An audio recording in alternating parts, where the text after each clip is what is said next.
दोस्तों नमस्कार, मैं हूं कवि प्रदीप और आप सबका चाय पे चर्चा में स्वागत है। कुछ व्यक्ति साधारण होते हैं पर उनका व्यक्तित्व असाधारण होता है। कुछ व्यक्ति पद से पहचाने जाते हैं और कुछ व्यक्तियों से पद पहचाने जाते हैं। आज हम आपको जो मुलाकात कराने जा रहे हैं वो ऐसी ही एक नारी शक्ति से है जिनका जन्म राजस्थान के एक छोटे से कस्बे चाकसू में हुआ। उन्होंने अपनी शिक्षा दीक्षा वहां पर करी।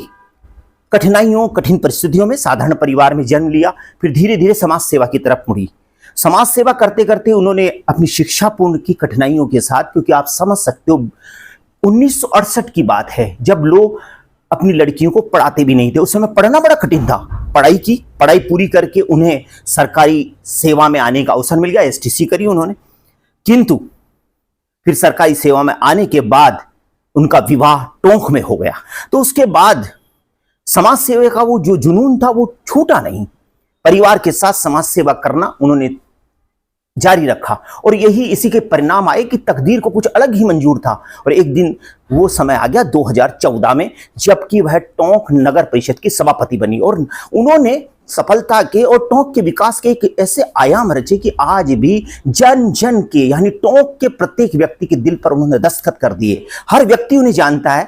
वह एक राजनीति किसी पार्टी की नुमाइंदगी नहीं करके उन्होंने एक जन नेता बनने का एक बड़ा आयाम खड़ा कर दिया और निश्चित रूप से नारी शक्ति की इस राजनीति में अपने प्रयास को एक अनोखा नाम दिया कि राहें वफा में नक्श ऐसे छोड़ आए हैं कि लोग देखते हैं और याद करते हैं। ऐसी शख्सियत, ऐसे व्यक्तित्व से आज हम आपकी मुलाकात कर रहे हैं चाय पे चर्चा में। वो हैं नगर परिषद टोंक की पूर्व सभापति श्रीमती लक्ष्मी जैन। आइए उनका स्वागत करते हैं और उनसे मिलते हैं चाय पे चर्चा में। नमस्कार।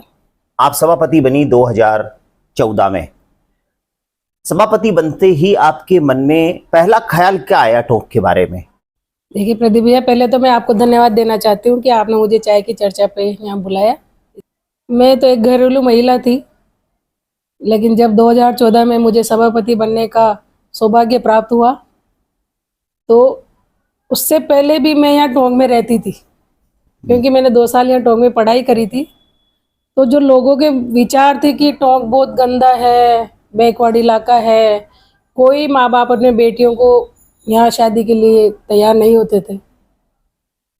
जब ईश्वर ने मौका दिया तो यही मन में विचार था कि लोगों के मन में ऐसे विचार है, इनके मन के विचारों को कैसा बदला जाए, टोंक को किस तरह बदबू से निजात दिलाई जाए, गंदगी से कैसे निजात दिलाई जाए। और जो लोगों के मन में विचार है कि अपनी बेटियों की शादी करने के लिए वो तैयार नहीं होते थे, लेकिन सौभाग्य से मेरी खुद की शादी यहाँ हो गई और 2014 में सभापति बनने का अवसर मिला।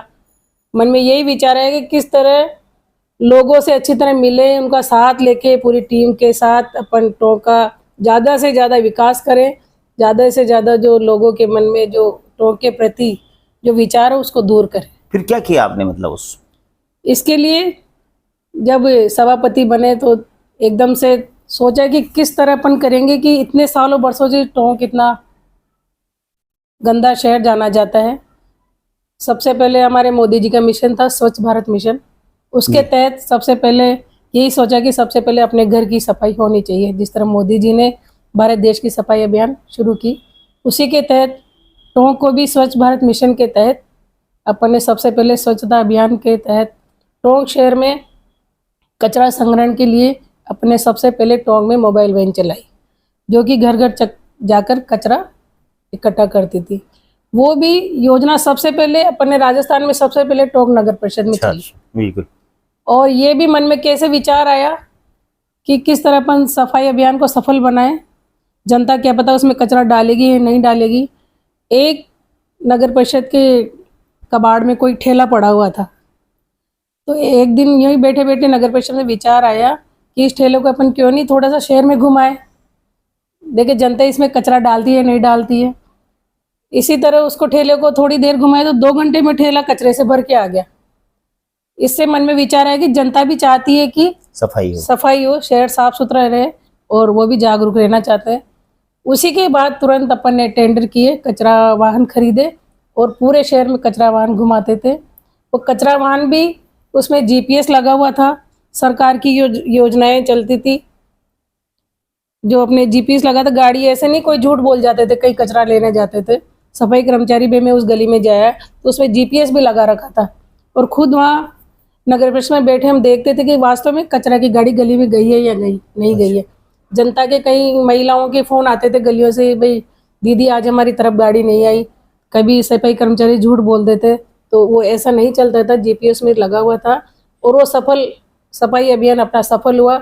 और जो टोंक नगर परिषद सबसे बैकवर्ड इलाका जाना चाहता था, अपने इनाम जीता, और राजस्थान में मुख्यमंत्री जी ने पारितोषिक देकर उसको अच्छा, नगर परिषद को सम्मानित किया। धन्यवाद आपको कि टोंक को स्वच्छता के उस मापदंड पे आप पे लाके खड़ा। लेकिन आप इसमें मैं अकेली नहीं, पूरे शहर की जनता, सारे संगठन, सारे जनप्रतिनिधिगण, सारे कार्यकर्ता, सभी ने मिलकर शहर को स्वच्छ करने के लिए सब में एक अलग जगाई, इसलिए टोंक शहर आज साफ सुथरा जाने लगा। और सभापति जब आप बनी तो आप विपरीत परिस्थितियों में सभापति बनी, इसका श्रेय किसको देती हैं आप? देखिए, सभापति तो बना दिया जनता ने, जनप्रतिनिधियों ने, पार्षद गणों ने, और इसका श्रेय देखो सभी को जाता है, मेरे सारे जनप्रतिनिधिगण, मेरे सभी पार्टी के सभी कार्यकर्ता बंधु और पूरी शहर की जनता। इसमें कोई दो राय नहीं है। जनता ने 5 साल में मुझे खूब आशीर्वाद दिया, खूब विश्वास जताया, और जो जनता से मुझे मिला है शायद मैं उनको आज तक भी नहीं लौटा सकती, इतना मुझे उन्होंने दिया है। मतलब किसी व्यक्ति विशेष के बारे में नहीं कहना चाहेंगी कि वो उसको उनको श्रेय दिया जाए? बिल्कुल, एक तो हमारे माननीय प्रधानमंत्री नरेंद्र जी मोदी है। अच्छा जी। बिल्कुल, और पार्टी के सभी वरिष्ठ कार्यकर्ता, सभी हमारे जनप्रतिनिधिगण, और विशेष रूप से मैं इसमें मेरे पति को और मेरे परिवार को भी देना चाहूँगी, क्योंकि उन्होंने विश्वास करके मुझे एक घरेलू महिलाओं को बाहर निकाला। अच्छा, एक बात ये है कि जब आप सभापति बनी, टोंक शहर जो हमारा है, टोंक नगर परिषद का जो क्षेत्र है, वो शहर जो है हमारा टोंक शहर, हिंदू और मुस्लिम की बराबर आबादी वहां पर है, और आपकी पार्टी का जो स्टैंड है, वो स्टैंड जो है वो दूसरा है, नीति दूसरी है। तो फिर आपने सभापति रहते हुए इसमें सामंजस्य कैसे किया? देखिए प्रदीप भैया, ये बात आप बिल्कुल गलत कह रहे हैं कि आपकी पार्टी का स्टैंड दूसरा है। हाँ। हमारा पार्टी का स्टैंड, मैं नहीं कह रहा, ये तो आम लोग मानते हैं साहब। मेरी विचारधारा में जो भी आपसे प्रश्न कर रहा हूँ वो आम लोगों के प्रश्न है, आम व्यक्ति जो है टोंक के। हमारा देश ऐसा है कि यहाँ हिंदू, मुस्लिम, सिख, ईसाई सभी एक साथ मिलकर रहते हैं, सभी धर्मों के लोग रहते हैं, और ये हमारी संस्कृति है भारत की। और जो एक गंगा जमुना तहजीब वाला ये हमारा देश है, तो इसमें कोई दो राय नहीं है कि सबको साथ लेकर, हमारा मोदी जी का भी एक ही नारा था कि सबका साथ, सबका विकास और सबका विश्वास, सबका प्रयास से ही हम देश को आगे बढ़ा सकते हैं। उसी रीति नीति पे हमने भी नगर परिषद में उसी नीति के साथ काम किया, सबको साथ लेकर, कोई हिंदू मुस्लिम, कोई जाति धर्म नहीं। जब एक जनप्रतिनिधि जीत के सीट पे बैठता है तो उसके लिए कोई जाति धर्म नहीं होता है। अच्छी बात है आपकी, भाई आपने सभी में सामंजस्य बनाया। गंगा जमुनी जो तहजीब है टोंक की, उस संस्कृति को आपने निभाया उस पद पे रहते हुए, और फिर एक तरफ परिवार की जिम्मेदारी भी आपके पास में है, एक आप महिला नेत्री हैं, एक तो आपको इन दोनों में परिवार की जिम्मेदारियां और इस पद को निष्ठापूर्वक कैसे निभाया आपने?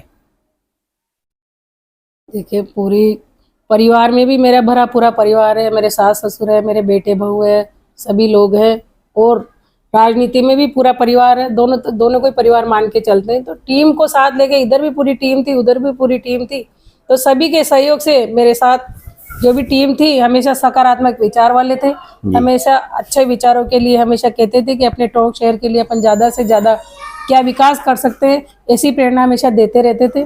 तो वो टीम वर्क के साथ जब काम करते थे तो परिवार भी चलता रहा और राजनीति भी चलती रही। जो शादी हो जाती है उसके बाद करियर पीछे छूट जाता है, आपके साथ भी हुआ है, तो इस बारे में आप क्या कहना चाहेंगे? वो एक सरकारी नौकरी छूटी थी, लेकिन उसमें भी सेवा भाव रहता है, सेवा ही करने का मौका मिलता है। लेकिन जो राजनीति क्षेत्र जो मिला है वो भी एक सेवा का ही मौका है, इसमें आके अपन जितने भी समाज सेवा कर सकते हैं उतनी कम है। युवतियां हैं, लड़कियां हैं, वह कलेक्टर, डॉक्टर, इंजीनियर, अन्य सरकारी सेवाओं में जाना चाहती हैं, ज्यादातर राजनीति को करियर के रूप में अपनाना नहीं चाहती।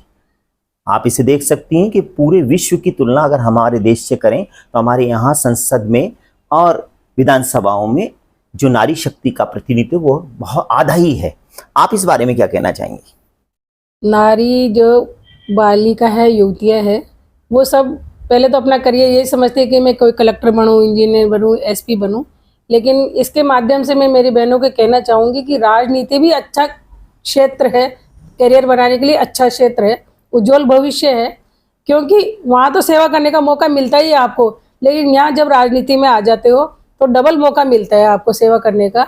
और ऐसा परिवार, जिस तरह आप लोग परिवार की सेवा के साथ साथ परिवार की जिम्मेदारियां संभालते हो, उसी तरह जब राजनीति क्षेत्र में आप आओगे तो आप जनता की सेवा ज़्यादा कर पाओगे, देश की सेवा ज़्यादा कर पाओगे, राष्ट्र की सेवा ज़्यादा कर पाओगे। और आपको लगेगा कि हाँ, वास्तव में मैं जो कुछ जिम्मेदारी मिली है तो आपको कुछ पावर भी मिलते हैं। तो आप कुछ बदलना चाहते हो, देश के लिए, समाज के लिए कुछ अच्छा करना चाहते हो, तो वो उसमें भी आपको पावर मिलता है, तो आप उसके लिए अच्छा अच्छा काम कर सकते हो। जिस तरह मुझे सभापति बनने का अवसर मिला तो टोंक शहर की दिशा और दशा बदलने का मुझे भी पावर मिला। तो आज सब खुश है भाई, टोंक में कुछ 5 साल में कुछ काम हुए थे। तो जिस तरह हमारे देश की आज राष्ट्रपति जो द्रौपदी जी मुर्मू हैं, वो भी एक महिला है।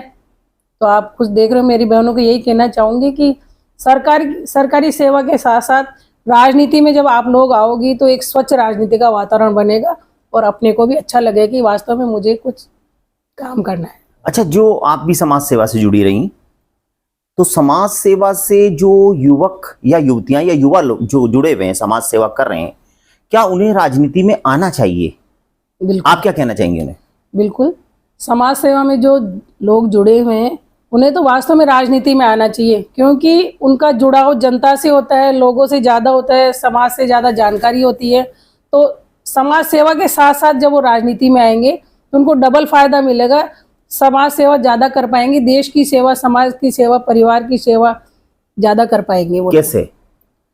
समाज सेवा तो जैसे वो करते हैं, उनको अपने हिसाब से मन से जो करते रहते हैं, भाई आज मुझे कहाँ दान देना है, कहाँ कुछ करना है। जब वो राजनीति में आ जाएंगे, जब उनको कुछ पावर मिलेगा तो और अच्छे से अच्छा करने का वो प्रयास करेंगे। भी मैं जनता के लिए क्या कर सकता हूँ, कहाँ उनके लिए नल लगवा सकता हूँ, कहाँ मैं उनके लिए बोरिंग लगवा सकता हूँ।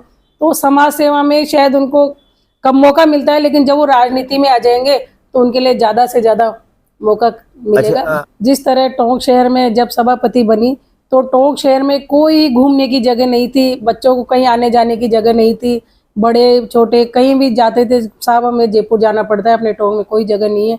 तो आज आप देख रहे हैं कि टोंक शहर में कम से कम 8-10 गार्डन आज तैयार है।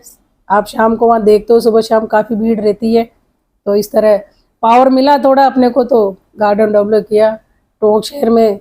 यानी राजनीति में जो लड़कियां हैं, अगर उसमें आती हैं तो उन्हें संभावनाएं बढ़ जाती हैं कि पावर मिले, उन्हें बिल्कुल शक्ति मिलेगी और वो खुद नारी शक्ति, आत्मविश्वास बढ़ता है उनका जी। और नारियों का सम्मान होता है, तो उनको आत्मबल मिलता है, कुछ करने की शक्ति मिलती है। हम आपसे ये जानना चाहेंगे कि जब आपका सभापति कार्यकाल था तो उसमें कोई ऐसी घटना आपको याद है या कोई ऐसा कार्य याद है जब लोगों ने उसका विरोध किया और फिर भी आपने वो कार्य किया हो?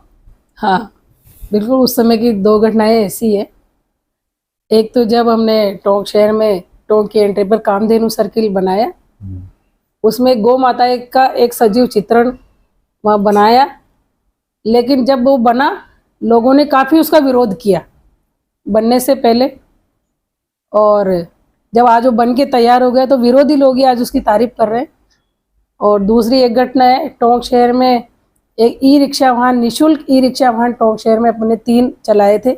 उस समय ई रिक्शा वालों ने काफ़ी विरोध किया और विरोध भी ज़बरदस्त किया, कई लोगों ने उनको उकसाया भी सही, लेकिन उनको समझाया कि ई रिक्शा अपने गरीब महिलाओं के लिए है, जो बहुत दूर से इधर उधर पैदल आती जाती है, उनके लिए है।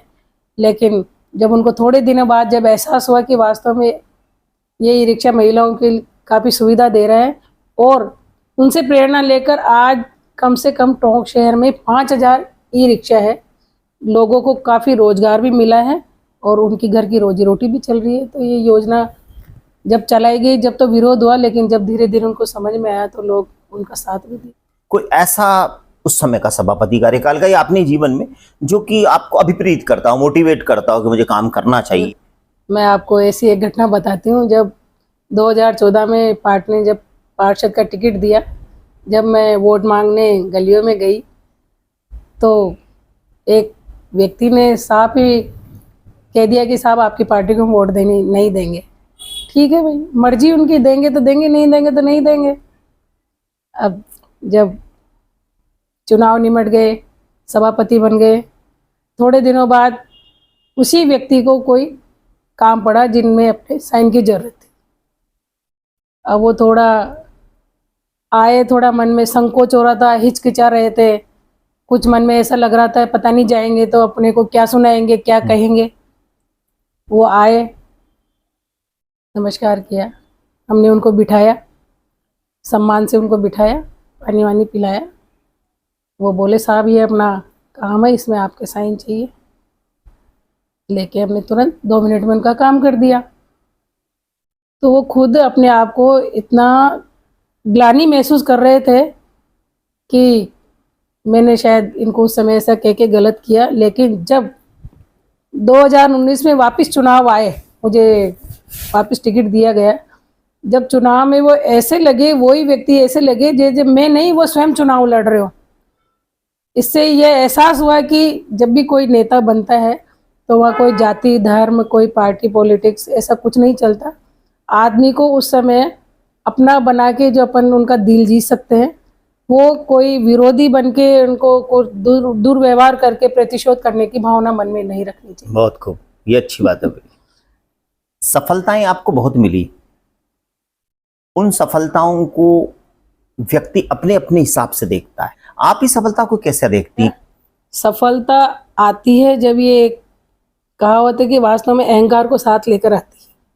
लेकिन मैं इसको नहीं मानती कि सफलता के साथ साथ हमेशा एक उदारता, मन उदार होना चाहिए, अच्छी भावना होनी चाहिए, दूसरों के प्रति किस तरह का अपने को व्यवहार करना है वो मन में रखना चाहिए। लेकिन जो अहंकार, मद, इस तरह की जो आ जाती भावना, वो एक तरह से गलत है, क्योंकि सफलता जो है आदमी को आगे बढ़ाती है। अब जब अहंकार साथ में आ जाता है तो पीछे की ओर जाने लग जाता है। अपन सोचते हैं कि अब तो मैं कुछ बन गया, अब मेरा कौन क्या बिगाड़ सकता है। जब मन में ऐसी भावना आ जाती है तो उन्हें बाद में पता लगता है, जब उनका कार्यकाल खत्म हो जाता है, फिर बाद में वो फोन उठाकर देखते रहते हैं कि मेरे घंटी क्यों नहीं बज रही। आप सभापति रही, तो आपकी दृष्टि में एक अच्छा नेता या एक जन नेता कैसा होना चाहिए? देखिए प्रदीप भैया, मेरी नज़र में तो जन नेता सरल हो, मिलनसार हो, जनता से हमेशा मिलने वाला हो और हमेशा जनता के सुख दुख में हमेशा 24 घंटे खड़े रहे। रात को 12 बजे भी उन्हें काम पड़े तो उनका फ़ोन उठाना चाहिए। ऐसा नेता जनता को चाहिए, वही जन नेता होगा। जिस तरह आप देखते हो कि कई जनप्रतिनिधिगण 7-7 बार, 5-5 बार चुनाव जीत के MLA MP बनते रहते हैं, तो वो जब भी बनते हैं कि सुख दुख में हमेशा उनके साथ खड़े रहते हैं। काम होना नहीं होना दूर की बात है, लेकिन जब भी जनता पास में आए तो उस नेता को उनसे मिलना चाहिए, नाम से जानना चाहिए और उनकी कोई बात हो तो उनको सुननी चाहिए। जैसा कि हम टोंक के परिदृश्य में ले लें कि हमारे यहाँ जाति धर्म के आधार पर चुनाव लड़े जाते हैं, विकास गौण हो जाता है, ऐसे में आप क्या कहना चाहेंगी? देखिए प्रदीप भैया, जब तक जाति धर्म पर नेता बनाते रहेंगे उस समय तो विकास पीछे छूटता रहेगा। लेकिन हमारी पार्टी का एक ही ध्येय है, एक ही उद्देश्य है कि जाति धर्म कोई नहीं है। पार्टी हमेशा सबको साथ लेकर, सबका विश्वास, सबका साथ, सबका प्रयास, इसी के साथ सबको साथ लेकर चुनाव लड़ा है और विकास के लिए ही चुनाव लड़ा है। आप देख रहे हो कि हमारे भारत के प्रधानमंत्री मोदी जी भी जब से बने हैं, एक विकास के मुद्दे पे भारत देश आज आगे बढ़ रहा है। पूरी दुनिया उनको नमस्कार कर रही है, आप देख रहे हो। अच्छा, आपकी अब भविष्य की योजनाएं क्या हैं? मुझे पार्टी ने अब तक बहुत खुश दिया है और हमेशा मैं पार्टी के साथ ही हूँ। पार्टी मुझे जो भी काम सौंपेगी मैं हमेशा वही काम करूँगी, हमेशा जनता के बीच में रहूँगी और जनता के साथ खड़ी रहूँगी। धन्यवाद आपको। ये थी हमारे साथ नगर परिषद की पूर्व सभापति श्रीमती लक्ष्मी जी जैन, जिन्होंने बताया कि उन्होंने नगर परिषद की सभापति रहते हुए जो कार्य किए और आने वाले समय में जो कार्य करेंगी वो सब समाज की सेवा के लिए होंगे, इस टोंक जिले की या टोंक शहर के विकास के लिए होंगे, ऐसी उनकी मंशा रही। तू अनंत की परिचायक और शक्ति की अवतारी है, फिर कैसे कोई श्रृंगार तेरे वजूद पे भारी है। मेरी इन पंक्तियों को उन्होंने सार्थक करने का प्रयास किया और जो विशेष रूप से नारी शक्ति को आह्वान किया कि वो राजनीति में आए और समाज की और देश की सेवा करें। इसके साथ ही आपने जो ये कार्यक्रम देख रहे हैं, चाय पे चर्चा देख रहे हैं, चाय पे चर्चा पर ये चर्चा आपको लगी कैसी, इसे कमेंट्स बॉक्स में लिख करके बताएं। धन्यवाद। जय हिंद, जय भारत। नमस्कार।